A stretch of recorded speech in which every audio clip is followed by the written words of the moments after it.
Hey, everybody. Welcome to another episode of the Ringside Rundown Podcast. My name is Erik Vasquez, and joining me on the line is my podcasting partner in crime. Yes, that rhymes coming straight from the Berg. She is none other than Shay Hickson. Shay, what's going on, my friend? How are you this week? Pretty good. Can't really complain. Starting to get a little bit of warmer weather around here, which is very odd for February though, for it to be almost I think it's gonna be almost 60 by Friday, which is odd. But Wow. yeah, I don't know if I like that for February, but Hmm. you just kind of deal with it. It's the Northeast, you get it. It's just we're used to temperature spikes and drops and roller coaster of weather, but other than that, can't really complain. How about you? Good, good. I'm doing good. Thank you for asking.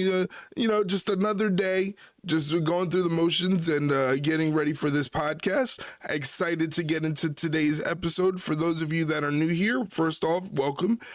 Kick up your feet, grab your snacks, pop in your headphones, make sure they're adjusted very well. We got a great episode for you guys. We are a professional wrestling podcast, and what we do here is we answer listener questions sent in to us by our loyal listeners, and we answer their questions about what's going on in the world of professional wrestling, whether it's WWE, AEW, or anything of the like. We talk about it on the show, and we got a lot of questions this week from our loyal listeners. I'm excited to get into the show. How about you?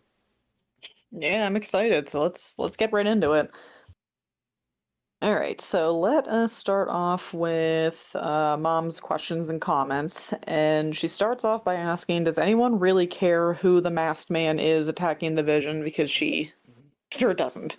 I am Yeah. slowly heading into the boat with her. Yeah, it's just kind of like it was never really like a big, I don't know, a big thing anyway. Mhm. So, and it's kind of already been done before. So why are we doing it again? I love how some people actually think it's Jericho, and it's like Mhm. Jericho's not. He doesn't move that quick. Yeah. Let's not. And also, he's still signed with AEW, so he's not going anywhere. But yeah, it's just kind of turning into a who cares? Because if it ends up being Rollins, it'll just be like, well, that was a complete waste of time because sure. And if it's not Rollins, I mean, really depends on who it is, but I can't really guess as to who it would be other than him. But I don't know. It's just kind of like whatever at this point. Yeah, Triple H really loves his whodunit storylines and mystery Yeah. men and mystery attacks. He really loves those types of storylines. So I can see why we're getting an abundance of it. I just feel like the the mystery man, it'll have to deliver on a big front for people to be like, okay, well then that was Yeah. worth it. That's the thing. You don't want it to be underwhelming. Yeah, and the problem is it's like what would actually constitute as, oh, it's gotta like over deliver, because the problem is, like I said, if it's Rollins, everyone's just gonna be like, okay, cool, like could have called that from a mile away. So it's just like you'd have to be somebody really like out of the box. And at this point, I don't think it really would make sense to have anyone other than Rollins. Right. But yeah, one of Triple H's favorite crutches is that a murder mystery-esque kind of storyline. So yeah, it used to work back then, but then the more and more prevalent it became, the less and less and like special it became, and then it just kind of turned into, oh, so we're gonna do this again. Sure, I guess, but yeah, I don't know. I'd like to say it would be interesting to see who it is, but it's just a matter of just like, okay, who is it? Because it's either going to be really dumb or just like, yeah, we could have called that. Yeah, I feel like the mistake that was made was designing the storyline to mimic the mystery man from before, Yeah, the it's the same Austin thing. Austin Theory thing. And Hmm. so soon afterwards, I think with the Austin Theory reveal as the first mystery man, I think people were not really surprised. We were able to peg it before it actually happened that it would be Austin Theory, Yeah. but um it didn't really get a lot of juice behind it. So I No. think this is like trying to recoup their losses from the first mystery man. Yeah, and it's just like, do we even really need it? We really don't, because it's just, I don't know, it's almost just like a try and smash a square peg into a round hole, and Right. eventually it'll fit and eventually it'll work. It's just going to be an absolute mess after the fact. But hey, we did it, guys. Like, are you happy? It's like, not really, but don't think they really care too much. They just want their, like, I don't know, vindication for it because it didn't work the first time. But Right. don't really think it's going to work a second time. But, you know, what do we know? We're just sitting on a podcast talking about it. So Yeah. we don't, what do we know? It'll have to be something big. I mean, the Rollins thing, Rollins makes the most sense. So, like, Yeah. can you really be mad at them for going after what makes the most sense? No, but again, I No. feel like there's a different way they could have done this storyline. If it was going to be Rollins, I don't think you need to put Rollins under any sort of cloak of mystery. You know, just No. have him come back as Seth Rollins, and that'll be just fine. The thing for me is, I never understood why the Vision actually turned on Seth Rollins. You know, Yeah. we get it. Like, Braun Breaker wants to be front and center, and he wants to be the man, and Seth Rollins was in his way. But like, it happened so early into the Vision's existence that I feel like they Yeah. left some meat on the bone. Well, and I feel like I mean, they'll just immediately say, oh, it's because of his injury. And it's just like, okay, but you could have found other, probably more creative ways to do it than just the old standby of, well, we probably didn't really want to do that, but that's all we got. So, okay, I guess we're just going to blow it up. And it's just like, that's not a very good, I mean, I wouldn't think a very good look on your creative team if you couldn't find any other way to like make something work other than just we're just gonna blow it up. You could have had Seth be like, "All right, look, I'm hurt. I gotta go. Like, Braun, you're the one in charge." And then slowly but surely, like, it gets to his head, and then when Rollins does come back, then you have the power struggle. It's like, there Mm-hmm. you go. I literally just came up with another completely different idea that wasn't Right. just the usual. Oh well, he's hurt for a while, so we just have to like blow the whole thing up. It's just I don't know why was so difficult because it's really. I mean, I thought it was an obvious choice, but clearly the obvious eludes them sometimes. But I don't know. It just didn't really make sense, and this whole thing's just not really making much sense anymore. But again, what do we know? We're just sitting here with two microphones, just talking. That's That's pretty it. much Hey, that's pretty soon we're gonna have our own award show, and yeah. Yeah. The Ringside Rundown Awards. yeah, Hey, I mean, everyone else is doing awards. We might as well do them. Because why the fuck not? I feel like All ours right, so would be more well received. yeah, because the ones that happened recently didn't really go over too well with a certain subsection of the wrestling fan base, but we'll get to that one later because trust me, that is a topic of conversation we have to get to later on. But in the meantime, we're gonna jump over to AEW for a little bit, and Mom said, "What a great match between Kyle Fletcher and Mark Briscoe." I agree. I will say though, I don't know if you felt the same. I wasn't expecting. I mean, I kind of was expecting Kyle to win, but also wasn't because I just didn't think they were going to make Ciampa such a, I don't know, transitional champion, I guess. But when he pulled, though, yeah, we're going to do like an open challenge essentially, and Briscoe answered it. I couldn't help but be like, are we really going to fucking do this again? Like, are we really going to do this again? Because 7 matches. I get it was, yeah, and I'm just like, son of a bitch. But I'm like, I guess it made, I mean, I guess that was the only way they could have done it because you weren't going to have Briscoe going into Sydney as the champion, but there was no other way to get the title back on Kyle without using Ciampa as a buffer, which is, again, it's just kind of odd to me. But, yeah. But then when I watched the match, I'm like, oh, okay, I'm like, all right, I could definitely get into it. It was definitely definitely brutal in a lot of spots, a lot of fun. I enjoyed it, and clearly that crowd did too. They were hot for it the whole time, obviously because of Kyle. But yeah, I will say I was pleasantly surprised. I will eat my words of I was not looking forward to it, and then I thoroughly enjoyed it when I actually watched it. Yeah.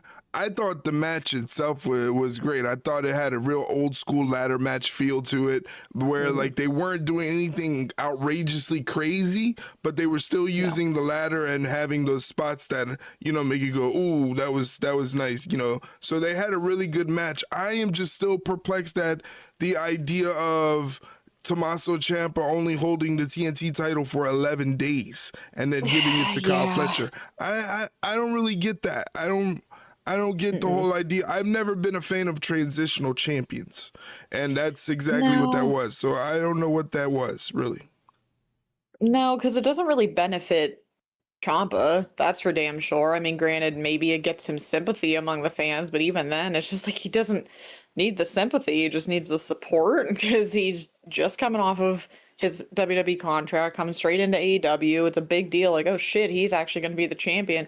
That would have been fun to have him and Fletcher at Grand Slam Australia, but I guess I get they had to break the tie between him and Briscoe, but I'm just like, God damn, I just felt bad for Ciampa. Like, hopefully that means they have something better for him down the line, and that was just kind of like a, hey, do us a solid on this one, and then we'll owe you later on, I hope, because not the best introduction, I don't think. I think it's going to be easy to get lost in the shuffle, the way they're going about it. So you don't want that to happen to Ciampa because, you know, already he's gone 1 week where he's not on TV and he's a hot topic of conversation. Like, he should be on TV for like the next couple weeks.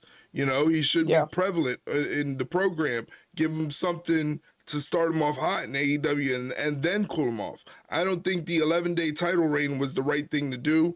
I just think it was kind of an oversight. Like, you know, they're overthinking it just a little bit. Yeah, I mean, are we really surprised though? That's kind of AEW's MO, is overthinking things or just not really seeing the full picture, but I don't know. I hope they can rebound with him from this because god damn, that was just a shame because he deserved better than that. So Yeah, but the hopefully they ladder get match him was back on great. track. Oh yeah, ladder match, love that. It's just kind of a shame that that's how we had to get there, but it is what it is. But I'm glad Kyle has the title again. I'm glad he held on to it, obviously, because I think they would have burned that building down if he lost for obvious reasons. Even if it is Briscoe and everyone loves Briscoe, but you can't have the hometown guy lose in his hometown. But Yeah. especially on a scale like that. But no, very fantastic match. Definitely. Yeah, you said that you made a good point. It's very old school. Loved it. Had so many good spots. Yeah, I couldn't complain about it at all. I could complain that it was happening at first, but like I said, then I watched it and it's like, okay, fine. I'll give him that one. All right, so we're gonna stick with AEW the last two questions. So we're gonna talk about the mixed tag match, which was wild. My mom, and I can attest to this because I was sitting next to her when it happened. She screamed when Wheeler pile drove Tony right at the beginning of the match. And she loved Marina holding Wheeler's hand when they shaved his head. Now, you and I talked about this before we even talk about the match, which was fun. We loved it, by the way. You and I have to talk about the fact that did we just not pay attention to the stipulation? Because I could have swore the stipulation was whoever loses has to get their head shaved. Right. So I don't know. I was under the impression that they were both going to get their head shaved. Literally. So then when I saw that on Dynamite, I'm like, whoa, wait a minute. Because we posted the episode and then that night was Dynamite and I watched that and I texted you and I'm like, wait a minute, when was that a thing? And you were just as confused as I was. So I'm like, I feel like they do this sometimes. It's almost like they kind of gaslight the fans into thinking, oh, well, you thought we actually said that? No, we actually meant that the whole time. What were you talking about? I feel like that has happened several times over AEW's history. And I just don't understand why they do that because you mean to tell me it wouldn't have been believable if Marina shaved her head? That would have made her even more badass. We even talked about it last week that we were looking forward to that match and it would benefit more to have those two lose and get their head shaved. Yeah. But turns out the only one that was getting his head shaved was Yuta. And I thought it was a very nice touch, though. If he tried running away and Moxley's like, nope, you lost. You better honor that thing. Go get the head shaved. And good for Mina to get that first cut in because I think she definitely deserved to get the first lick in, especially after what they did to her on Dynamite. So it was definitely fun. That match had no business being as fun as it was. It was just wild. But again, what do we expect from them? My favorite thing is Moxley coming out like, what, do you have a problem with being bald or do you have a problem with bald people? Like, you know. Yeah, you don't want to piss him off. Yeah, so like, Yeah, the match was great. I enjoyed the match. I thought the match was very entertaining. I was just confused at the stipulation. I thought both losing parties were going to get their Yeah. head shaved, and it was only Wheeler Yuta who got his mop shaved. So, Yeah, eh, the mob. yeah, because that's literally what he looked like. He looked like a It sheepdog. is. Yeah, he really did. He looked like Cousin It almost. Yeah, Couldn't see his face. so this is going Yeah. to be very interesting to see how they play out this bald storyline with Wheeler Yuta. But yeah, the match was great. I think Orange Cassidy and Tony Storm together are a very entertaining duo. I like what they're Oh doing yeah. with that, and then adding Mina Shirakawa in it. It's like its own little faction. So I think it's working out very Yeah. well, and I enjoy it. Yeah, I love that little spot they did where they were like doing the tango. They would like let Tony go and she just backhand Marina. And Yeah. it was so fucking funny. But yeah, I feel like Yuta had some hesitation for good reason though. Look at what people are doing with Ricochet. They all bald at him all the time. So he was probably just like, I get yelled at every time I come out there that I'm bald. And Yeah. so I feel for him on that one, but you lost, and whether they're gaslighting us about the stipulation or not, I bet like a bet's a bet. So there you go. But that's still gonna bother me because I could have swore I thought, well, I could have swore I thought I might have misheard the strap match with Stat and Tekla, which that was another fantastic match by the way. But I'm also like, I could have swore I thought they were doing that at Grand Slam Australia, and they just did it on Dynamite, and I'm like, are they just like gaslighting us, or I guess I just might have misheard it maybe, but anyway, no, that was another fantastic match too. I definitely was not expecting them to take the title off of Stat so soon, but Right. if there was going to be anybody she'd lose it to, I honestly would have picked Tekla anyway, so I'm happy, but I'm not, so we'll see where they go from there. But anyway, but that was a good match, but then yeah, the mixed tag match was just fantastic. I love watching Orange and Tony together, and I'm glad that they're not making Mina like super jealous about it, because I feel like they easily could. Because I Right. feel like they kind of have her play the third wheel a lot, and I don't like that. So hopefully they kind of involve her a little bit more than they have been lately. But overall, it was a very fun match. I enjoyed it. Still thought both of them should have had their head shaved, but clearly we're never gonna let that go. But Yeah, I'm always gonna be perplexed by that. we're gonna this is gonna be like 100 episodes later, we're gonna be like, when we talked like a couple years ago about how that match should have been like both people got their head shaved. Yeah. Yeah. It'll just bother us for the rest of eternity, I guess. And then Mom's final comment is congratulations to the Inspiration for being all elite. They signed supposedly signed their contract at the House Rules show that they had in Australia, and good for them. I think we talked about them a couple months ago or so, I think. There was a question about them, and we were wondering where they were going to end up going, and I'm glad they did go to AEW because they have plenty of options there, and I feel like I think I even touched on it back then too. I feel like they're just going to have a little bit more creative freedom in AEW than they did with WWE. They made the most of what they did in WWE, don't get me wrong, but unfortunately when it was mainly all just backstage stuff, you can only do so much with that. So I'm hoping that they give them more of a chance within the women's tag division, which is great in AEW. So yeah, I'm excited to see what they can do. Yeah, anytime you can beef up your division, it's a good call. And the Inspiration have done well in TNA, and it's time for them to move on to bigger things. So AEW is a good fit. Like you said, they have creative freedom to really just be the characters that they want to be in AEW, and perform that they want to perform. They won't have the structure, let's just say, No. like WWE, but like they'll still have that freedom, which is, something that is intangible. You need that. You Yeah. need that as a performer. You need that creative freedom. And like you could tell they're very brilliant. Like even like their old stuff from WWE, the stuff that they used to do backstage, was just Yeah. comedically brilliant. So like you could do some good stuff with them. And again, they beef up the division, which is great for the tag team titles, because you don't want that lineage to go to waste. So that's good for them, and they can go vie for those. And again, it's a win for AEW. It's a win for the Inspiration. Yeah, I completely agree. Their comedic timing is just like insane. It's just I give them major props. I don't know how they can like just come up with that stuff on the fly. It's just impressive, and they're good in the ring too. So it's like you get the best of both worlds. So yeah, I'm excited to see what they do within the division and see what they do for AEW, and good for both of them. I'd say it's a win-win. For sure. All right, so that was all of Mom's questions and comments. So Mom, thank you as always. Thank you, We Mom. appreciate it. And our last set of questions are coming from Mike. So I'm going to start going back to WWE a little bit. Was Javon Evans' OG cutter on last week's Raw the best spot in wrestling in the past 5 years? I mean, it was pretty damn close. That thing was clean. That could not have been done any better. Like, it's insane. That's the thing that gets me the most is the timing, because he hooked it in great. Like, it wasn't any like awkward hook on the head or anything like that. It's almost as if he knew he was like gonna deliver the move. Like, that was the planned spot, you know? And just crazy athleticism, you know, he could be the next Ricochet. He could be the next Pac.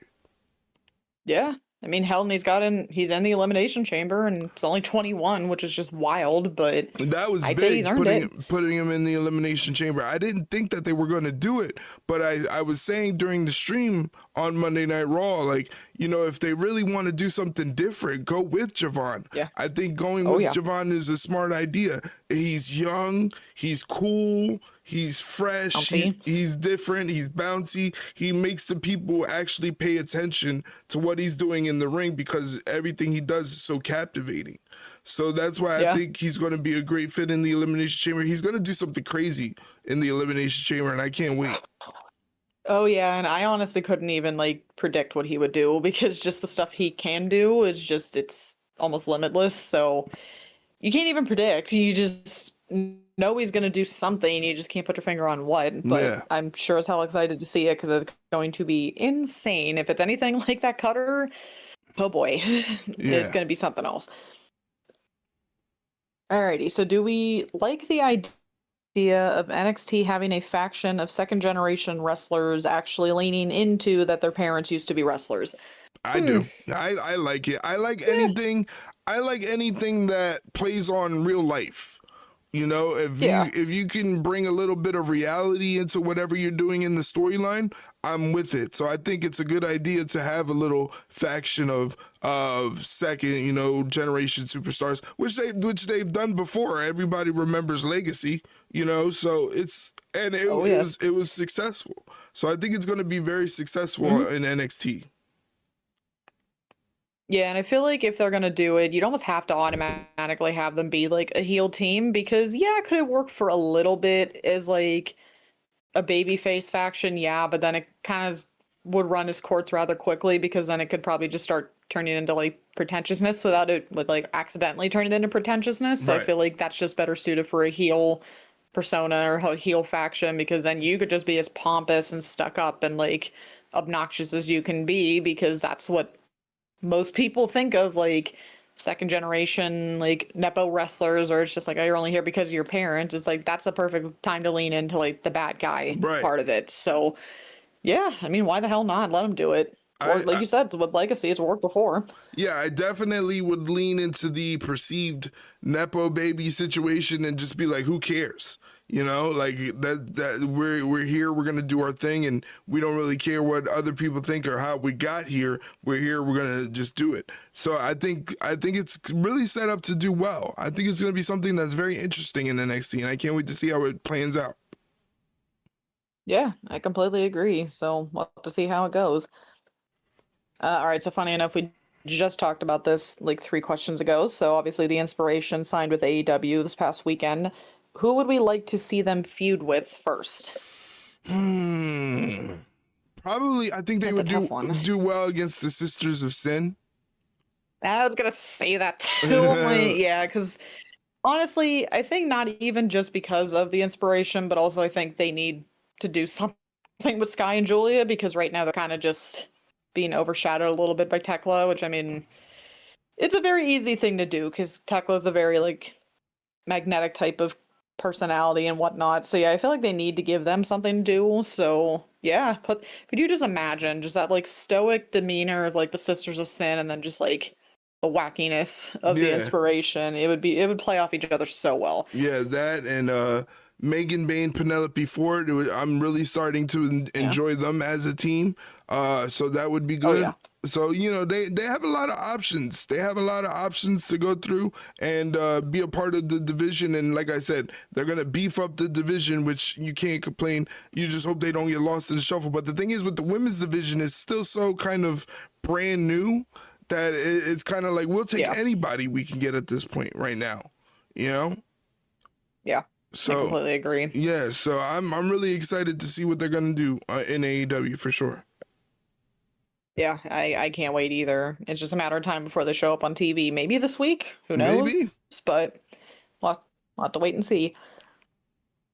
All right, a very simple question from what we saw this past Raw. Who or what is in the giant crate?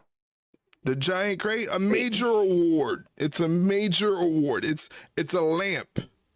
You think it is? It's a lamp. You think it is? I think it's just a lamp. Like a gold-plated lamp, or just a lamp? It's the lamp from A Christmas Story. You know. Oh God, the leg. The leg. Oh God. That's what I said last night. It's the leg from A Christmas Story. I mean, it could fit in there with a lot of extra padding. I could see it happening. I was scared that it was gonna be one Chris Jericho, but then we just got noticed that they froze his contract, so he's not gonna be in WWE anytime soon. Thankfully. Yeah, Mike saved the day. Mike saved the day on that one with that bit of news. So thank you for that one, Mike. We appreciate it. That's a good one. The funny thing is that what if it's Danhausen? What if that is such the most Danhausen thing to debut is to just literally sit in a crate for 3 weeks? I love it. 2 weeks. I love it. That would be hilarious. Because it sounds so like off the like wall of like, what do you mean he's literally going to be in there for like over a week and a half, almost 2 weeks? But then the more you think about it, you're like, you know what? No, that actually is the most Danhausen thing, that he literally won't show up for a week and a half and just sit in a crate the whole time. So, you know what? That makes way more sense now than it should have.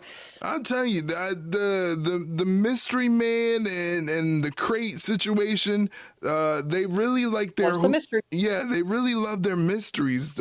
This regime of WWE and their creative team, they really love those mysteries. Which, I mean, the only thing that's hard is that like you run the risk of it being underwhelming and the fans turning on you. Yeah. Yeah, which unfortunately nowadays that's a pretty easy feat to achieve because for the most part wrestling fans are never satisfied. But I mean, I feel like it would be a good reaction, but it's just a matter of if they can sustain that, because they have a habit, unfortunately, of making those big moments and then literally doing nothing with them. So maybe they can build off it. If it's Danhausen, by the way, I hope they're giving him food and water in there, because that would be very mean to just leave him in there with nothing for 11 days. But I don't know, we'll see. But I don't know, it could be the lamp, it could be the lamp. Hey, it could you be never Danhausen. know. I really don't know. Something else. I feel like this is Triple H's golden egg. Remember when Vince McMahon had that stupid golden egg? Like, it's just, what is this? What are we doing? Like, too much whodunit mysteries going on, and I don't know. I just, like I said, I'm very hard to please when it comes to these things nowadays, because I've seen it all. So it's just like, it has to be a big surprise for me to go, whoa, like, to be really into it. And I'm afraid it's just gonna fall flat on its face. I really hope not, but again, like we literally talked about at the beginning of the show, they just love these little mysteries way too much, and they're just over relying on it to the point of like people just don't care that there's a mystery anymore, because it's just like, okay, cool, like, but whatever, and like, who gives a shit? But I don't know. Like I said, hopefully it's not overwhelming or underwhelming. I hope it's a little more overwhelming than underwhelming, but it just has to be the leg. It has to be the leg lamp, and that's about it. It's a that's all leg. we got. It's a major award. It's gotta be. You know what? Speaking of awards, we actually can move on to the night. Maybe it's a Bexy award, one of Becky Lynch's nice. awards. Did we see those on Twitter? Yes, I did. She's just fucking unhinged. Like, it is just so dumb now that it's just funny. But Of course she would. Like we literally said earlier, everybody's doing awards right now. So you Not know what? like Why the hell not? whoever told her, "Hey Becky, you should come out with this weekly vlog thing and Yeah. just have a little show." Like it's pure genius because she's pure genius. Yeah. You know, she's taking She something really that is. most Like this could people. crash and burn. No, go ahead. I was gonna say she's taking something that most people despise, and that's taking on the Mm-hmm. persona of the president of the United States. She's taken that and made it her own in her own way, and it's entertaining because it's like, oh fuck, she's so good at that. Like she's just great at giving people stupid nicknames and. You know, like she's always hammering that she's the greatest women's professional wrestler of all time, and it's not just her saying it. Other people have said it. Sports Illustrated Uh-huh. has said it. Bleacher Report says it. So, you know, I love it. I love what she's doing. I love the idea of creating content and doing those logs weekly and putting them out. The award thing was just on the nose. Like even if you're Dave Meltzer, you have to Oh, chuckle. You know, I would yeah. Yeah. definitely get a kick out of all of the awards and everything that she's done if I was Dave Meltzer because it's just too on the nose, it's too on brand for Becky Lynch, and she just made it her own thing and she's done a good job with it. Yeah, and honestly, she could literally be one of the very few people that can make that work because a lot of people would not know how to handle that and it would go south real quick, Mm-hmm. especially nowadays. Not a good idea, but she just has the nuances and the charisma to back it up and it works. So Right.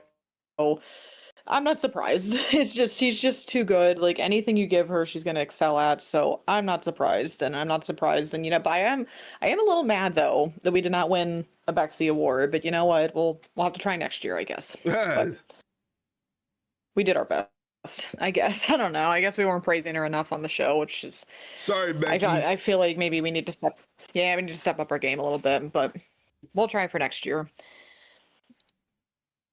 All right. So this question is something that you and I have complained about for quite a while. So, based on certain titles not being defended on a regular basis, the Intercontinental and the Trios title comes to mind. Do you wish companies would reinstall the 30-day defend rule?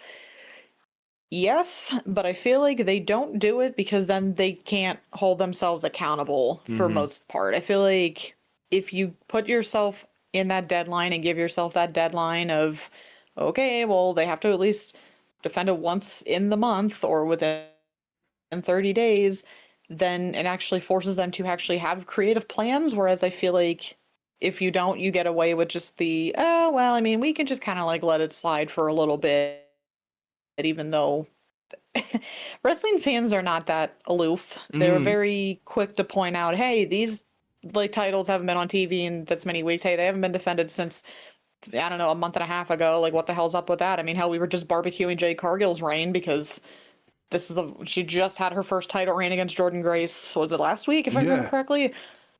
Yeah, And it was first pretty title good. reign. And Her it was first pretty defense. good. So it's like, what were we waiting for? Because that match itself was not bad. I don't think I enjoyed it. I don't know Yeah, about I thought it you. was pretty good. So, Yeah. yeah, it was pretty good, I thought. It's just like, I guess they just don't want to put that creative shackle on themselves, I guess, which is just, God forbid you hold yourselves accountable for once with your creative decisions. But I guess they just didn't want to do that. Mm. And yeah, would we like to see that reinstated? Yes. Are they going to do it? No, because then they actually have to work with the creative decisions they made. And Yeah. clearly they just would rather just skate by with certain things, I guess. Yeah, I remember like I'm an old school wrestling fan, so I remember the days of like Jack Tunney and Gorilla Monsoon when they would come on the TV screen and strip somebody of the title because they didn't defend it in the past 30 days. It was a big deal. Like it was like, Yeah. oh wow, they're gonna take the title off of this person, you know. So I'm an old school fan, so Yeah. of course I would love to see it. But like you said, what happens is it forces them to be creative a lot. Yeah. And they can't just skate by. Well, we'll just keep this person off TV for 3 weeks and nobody will notice. No, everybody notices and everybody Yeah, we points the know. finger. Yeah, like you said, look at the Jade Cargill situation. Look at the Yeah. Dominic Mysterio situation with his injury. If he's injured and he's a champion, why is he a champion? You know, I understand Yeah. he's a hot Well, commodity and he makes the belt look good, but that could go to yeah. somebody else. You know, you could use that to build up Javon Evans. You could use that to build up Obafemi, something like that. You know, but Yeah. They're good at picking and choosing when they want to actually pull that, oh, we need to like relinquish the title thing, right. because I think the most notable one I remember from a very long time ago was when I'm trying to remember the WrestleMania. It was the one when it was in Orlando and Naomi was the champion at the time. Hmm. And she had that like minor injury and they like stripped the title off of her, and then I think like Ambrose had the IC or the US title around that time and he hadn't defended it in like a weeks or a month and they did nothing with him. So it's just like it's a very interesting double standard. I guess it just depends on who you are. If you get to keep that title, regardless if your, limbs falling off or not. But I guess so. yeah, God forbid they give themselves creative integrity. I don't know what that is. They don't know what that is clearly, but they're not ready for that conversation. But I just um, think like if you put on TV matches that have to do with the title being defended, that's only going to amplify and heighten the title lineage, you know? yeah, And I think yeah. that's why I'm enjoying CM Punk's reign, because he's actually out there defending the title. He's gonna have a great match at the Elimination Chamber with Finn Balor, and he doesn't even give a shit about WrestleMania. He wants to have the match against Finn Balor at the Elimination Chamber because he's a fighting champion, and I like that. Yeah, it's like that's what you're supposed to do, but again, clearly not everyone's built that way, I guess. Mhm. But I don't know. Again, what do we know? So we have to go back to some awards again. Oh boy. So did we see the Wrestling Observer Newsletter Awards? Mike thinks that Uncle Dave's job is safe as a journalist, in quotes, so long as he simps to the AEW fans. Yeah, they definitely threw a lot of awards at AEW, didn't they? And it was very odd, I guess. Like, it was very telling, I think. But I don't know. I mean, you kind of have to take Meltzer stuff with a grain of salt at this point because he has inserted his foot into his mouth so many times, and there have been Right. so many conflicting reports on if he's actually legit or not with some of his sources. So, yeah, I did kind of like see them come across my Twitter a little bit, and I'm just like, wow, a lot of AEW like things are winning these awards. I'm like, I get that AEW or WWE's having a bit of a down year, but I feel like this is just a little skewed, a little biased. But I don't know who like judges those or who votes on those. I don't know if he like has fans vote, because if that's the I case, it's believe like it's those aren't actual. I believe it's a fan vote thing. See, then that's just like so skewed. It's not even funny. So it's like, of course, the big thing right now is going to be to dog on WWE. I mean, granted, they're making it very easy, but it's also just like, okay, you're going to give them an opportunity, like fans an opportunity to shit on WWE, even if it's, I'm not going to say warranted, but you know what I mean? Where it's just like, it's a little bit overblown on certain things, I guess, where it was like, AEW was the best company and WWE wasn't even voted in the top like 5. And I'm just like, okay, it's a little strange because I mean, yeah, granted, WWE was, I don't know, maybe again, it's a subjective kind of feeling of like if you thought WWE was the best promotion during last year, I would probably say they weren't, but to say they also weren't in the top 5 was kind of odd. Well, Yeah. and the other one too, actually no, I think the one that got me was the worst promotion. WWE was number 1 and then AEW wasn't even in the top 5, and I'm just like, like that's a little telling Yeah. because yeah, I'm like, I don't really know about that one. I'm like, obviously, do I think they were the worst? No. WWE, yeah, maybe, but I'm just like, I would have expected to see AEW at least like 3rd or 4th or 5th, but when they weren't even in the top 5 in voting, it's like, okay, Yeah. so we know where most of your fan base is, Meltzer, because it's a little obvious. Yeah, that's why I don't put much stock into anything really Meltzer says or does. I No. respect him as a historian, as someone who's seen a lot of wrestling and has absorbed a lot of wrestling. And yes, he knows his stuff, but like I feel like this news thing is like anytime major news drops, it's an opportunity for him to put his foot in his mouth because his sources got it all messed up. And the thing is, nowadays he's not the only dog in the fight. Before, that's the advantage that he had, was that he was the only one doing it. Now you got Fightful, you know, Sean Ross Sapp, you got all these other websites doing the same exact thing you're doing, and some of them are doing it even better. You know, they're jumping and getting the exposés out quicker than you are, and I think that probably nips at him a little bit. Oh, it has to. It has to. It's almost the amount of times he shoves his foot in his mouth. It almost makes you wonder if like his insiders or like his sources are doing this on purpose. Because it's just like, dude, how do you keep fucking up this badly? And it's a good thing we actually had this segue, because Mike's last question was, speaking of Uncle Dave, he certainly stepped in it by saying Warner Brothers Discovery told AEW to not have Brody King on Dynamite, based on the whole prior week's opinions and, you know, the chants about Ice, only to have Warner Brothers then issue a statement saying that they never told AEW that Brody couldn't be on Dynamite, and they were just going by AEW's schedule. So who do we believe? Well, I don't think Warner Brothers really would have. Well, and I think what was also rather telling was the fact that if they were so worried about those chants happening, then they wouldn't have let them happen at Grand Slam Australia. They would have like blur them out or like bleep them out or something. So the fact that they didn't pretty much kind of tells you who to believe, because I think Meltzer was just kind of full of shit again. Right, but yeah. we're not surprised. We're not surprised. It's just, I don't know how he keeps doing this, but it's just like, I don't know. I feel like that was just kind of like a more convenient kind of like timeline of, oh, well, he was on Dynamite and then those chants happened and then the next week he wasn't there. So he was on like a video package. So, oh, isn't that kind of weird? And it's just like, yeah, well, that's just the regular wrestler's schedule, is that they're not always on TV every single solitary week. So he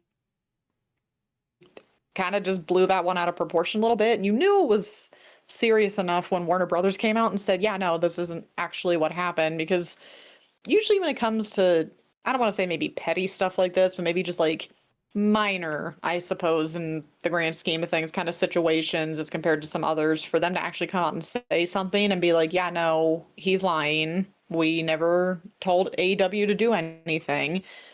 Except the only thing that does make it a little like, I don't know, maybe not even suspect, but the only way that you could possibly believe Meltzer is that it was pretty much confirmed that Warner Brothers Discovery owns minority shares in AEW, which I'm surprised we didn't get a question about that, because I thought that was very interesting, because I feel like you're kind of just giving them somewhat control of you as a company. I mean, I obviously don't know how like minor those minority stocks are, but or shares, but for your company or your parent company to come out and tell the world, hey, yeah, this journalist is essentially full of shit and this isn't actually what happened. Not a good look for Meltzer, but again, I feel like this happens every other week with him. I don't understand how this keeps happening. Yeah, my thing is like, if Warner Brothers wanted to keep Brody King off of TV for whatever happened, like they probably would have just said, yeah, because of our interest in who we're tied to, we thought it was best to keep him off TV. Our views don't align with theirs, whatever, blah, blah, blah. We're just trying to protect our interest. You know, whatever. They could have said whatever, because they're the ones in charge. You know, why would they lie? Why would they lie against Dave Meltzer? You know? So it's just too not necessarily suspect on the part of Dave Meltzer, bro. Why would they lie against Dave Meltzer? Like, they probably didn't even know who Dave Meltzer was. Yeah, I feel like he just saw the convenience of the situation. It was just like, maybe this will be a big thing. And then again, kind of went snooping around or whatever. Again, it makes you wonder if these sources or insider he has are doing this on purpose, because it's just so constant. But again, if Warner Brothers Discovery didn't like that, they would, number one, do the same thing like you just said and issue a statement, say, yeah, we don't agree with what he said, blah blah blah, whatever. We have to keep him off TV. Or if you were still going to have him on TV and those chants broke out again because you knew that there was a chance they were going to, even in Australia of all places, you would have blurred or bleeped out or like muted the crowd. Right. And you didn't. So that pretty much tells you all you need to know is that clearly it didn't bother them that much. Yeah. Because they still kept them in there. Yeah, they still kept it in there, so I guess it was no big deal to them. It's a good thing for AEW because it gets them a lot of press. They got a lot of outside press, and if you're the type that's like, I don't give a shit whether you liked it or not, I thought it was awesome, then you had a good time with this. I mean, this was on that John Oliver show on HBO. This was all over the news. This was a pretty big deal, and this only got a lot of eyes on AEW, which is a positive thing. Oh yeah, and especially with how WWE is operating right now, AEW is probably so happy that happened because it's like, no guys, come over here. We're the progressive company that's not selling our soul to shitty people. Like, yeah, exactly. So come here, guys, and it's just like, okay, well, you can bring them with that kind of stuff, but at the end of the day, you still have to keep them, and that's going to be your challenge. So we'll see what happens, but. Yeah, Meltzer, fucking Meltzer. It's always something with him. Yeah, it's just. I know. I know perpetually in his mouth. I know the big thing is that his awards voted Booker T the worst commentator in wrestling today, and that put a lot of people. Okay. That like pissed off a lot of people. Not necessarily pissed off, but like people are like, you guys just don't get it. Like you. And honestly, I don't think a lot of people do. I think a lot of people just take what Booker T does and says, oh, he's out of control. He's out of pocket. He just says random things. But like, you got to admit, if it wasn't for Booker T, like Stephanie Becerra's moves wouldn't be a big deal. Joe Hendry wouldn't be a big deal right now. Joe Hendry would be just another guy probably. But Booker T is making him so entertaining just by an entrance. Trick Williams too. Trick Williams, it's a whole like litany of names that Booker T has helped with his commentary get over to some extent, and he's doing his job as a commentator, which is get over the talent. Don't get yourself over, get the talent over. And so which I find hilarious because if you're going by that standards, and you should have voted Pat McAfee as the worst announcer then, because when he was doing his stuff, did he actually really help anybody besides just everyone talked about him? They never really talked about, oh, he's like helping these guys out. I mean, maybe like Jey Uso, and that's literally it. But other than that, he kind of was more entertaining about just him as him instead of the actual wrestlers. So it's just like, it's very telling that you'll throw Booker T under the bus like that, but you won't call out McAfee for doing the exact same thing, except actually what you guys are voting for. But I don't know. It's just, I don't know. Like I said, I've learned in the past 13 years that I've been doing this and dealing with wrestling that like I just can't consume stuff like that, like stuff that comes from Meltzer or any of these accounts on Twitter that are built to just be negative and tribalistic and anything like that. I can't deal with it. I'm too old. No. I can't. My brain. There's too much shit going on anyway. Yeah. Like, there's too much shit going on. The last thing we need is the one thing that is like an escape for a lot of people for it to be just negative too. That's why, like, if I need to hear something legit, I'll look at Sean Ross Sapp because he's pretty legit. So I'd rather take his word over Meltzer's. And last I checked, he wasn't saying that Warner Brothers kept Brody off TV because of the chance. So, it's just, I try to like stay away from all the negativity as much as possible because God knows we're surrounded by it on a daily basis. So it's like, we don't really like the whole, well, we're just doing this for clicks and the engagements. And, oh, well, you hated it, but you still clicked on it. So that's like going towards my engagement. And it's just like, it's not even worth it. And people like that just need to get a life. It's just like, guys, there's more to it than just clicks and likes and retweets and numbers. It's just like, if you enjoy it, it doesn't fucking matter what your engagement is. But People don't think of it that way. No, they do not. That's for sure. No. And that, let me double check. That is all of our questions for tonight. Nice. All right. So we got through Did it. We did it. We got through it. We're out of here. Good night. No. All right, click. Yeah, right. Imagine. No, guys, thank you very much for participating in the show. Thank you to Mike and thank you to your mom for sending in some questions for us to answer and to get this episode out there. I really appreciate your participation in the show. And just to let everybody else know, like, this show is open to anybody that wants to send us anything wrestling related for us to talk about on the show. It's available for you. This is a fan-driven podcast. So if you need a place to get your opinions out or you have some questions that you want to get other perspectives, this is a great place to do it. And the best place to send in your question is every Monday afternoon on our Twitter account. The pinned tweet is asking for questions for the episode. So anytime you see that pinned tweet on Twitter, you can go ahead and drop your questions in the replies. It doesn't have to be just one question. It could be 5 questions. It could be 10 questions. We answer them all and we look forward to it. So don't be afraid to drop us a ton of questions to get different perspectives on what's happening in the world of professional wrestling. Like I said, you can find that pinned tweet on our Twitter account asking for questions. Now, if you don't have a Twitter account, you can head over to our Discord server. In the description of this podcast episode is a link to our Discord server. You click the Discord server link, hit the green check mark to verify that you're a human, and then in the list of channels that are in the Discord server, there is one for podcast questions. So there you can drop your questions for us to answer on the podcast, and don't you worry, we get to them all. We answer every single question because we enjoy what we do, don't we? Yeah, we enjoy it. That's why we're here. That's why we've been here for the last, oh God, how many years has it been now? Oh wow, it's going on. This will be year number 5. I think 5. Yeah, 4, 5 or 6, I think. 2021. Yeah.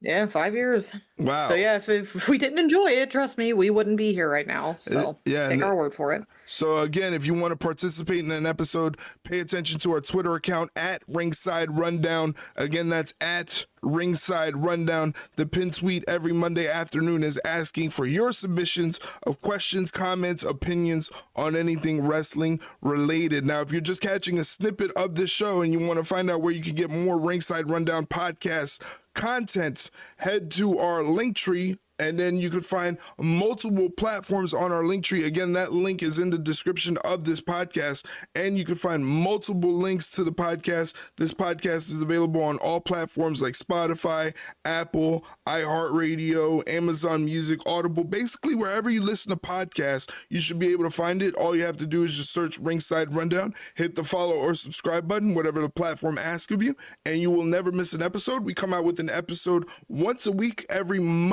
Wednesday. I was going to say Monday for some reason. I don't know why, but every Wednesday, every Wednesday morning, we come out with a new episode. So if you subscribe to one of those platforms, you'll never miss an episode. If you don't have a platform that you use to listen to podcasts, but you still want to check out the show, head over to our YouTube channel, youtube.com/@ Ringside Run Pod. And on our YouTube channel, we have full episodes of the podcast. Every week it's updated with new episodes, so you don't have to wait. And that's there if you don't have a platform to use to listen to podcasts. Another thing that we do here with the Ringside Rundown is live streams. We do live streams every Monday, Wednesday, Friday, and Saturday at 8 p.m. Eastern Standard Time, watching Raw, SmackDown, Dynamite, and Collision throughout the week. So if you want to join us, you can either join us on Twitch or YouTube, twitch.tv/Ringside Rundown. Again, that's twitch.tv/Ringside Rundown, or again on our YouTube channel, youtube.com/@ Ringside Run Pod. Shay, where can they get in touch with you? You can find me on my wrestling Twitter at Shay Ringside _. We always joke it's just like Erik's, except I just copied the homework. And just put my name on it. Yeah. Now, next week, do we have another week of questions episodes, or do we go into our predictions for Elimination Chamber? Let's get the people right with our schedule. Let me do the live research right here. Let me check.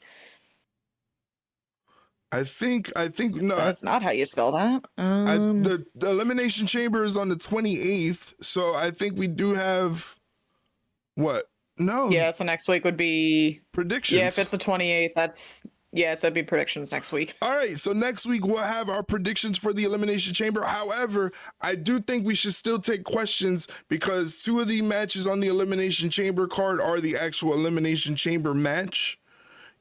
So that kind of just takes a lot of time from the show. So I'm assuming they're only going to have about 4 to 5 matches. So that's not enough for a show. So if you want to send in some questions for us to answer along with the predictions for the Elimination Chamber, go ahead and do that. How's that sound? Yeah, it works for me. All right, guys. Well, thank you very much for listening to this week's episode. We appreciate it. Please go ahead and share it with any friends of yours that listen to wrestling podcasts. We greatly appreciate it. And for Shay Hickson, my name is Erik Vasquez. We'll catch you on the next one, guys. Take care. See you later, guys.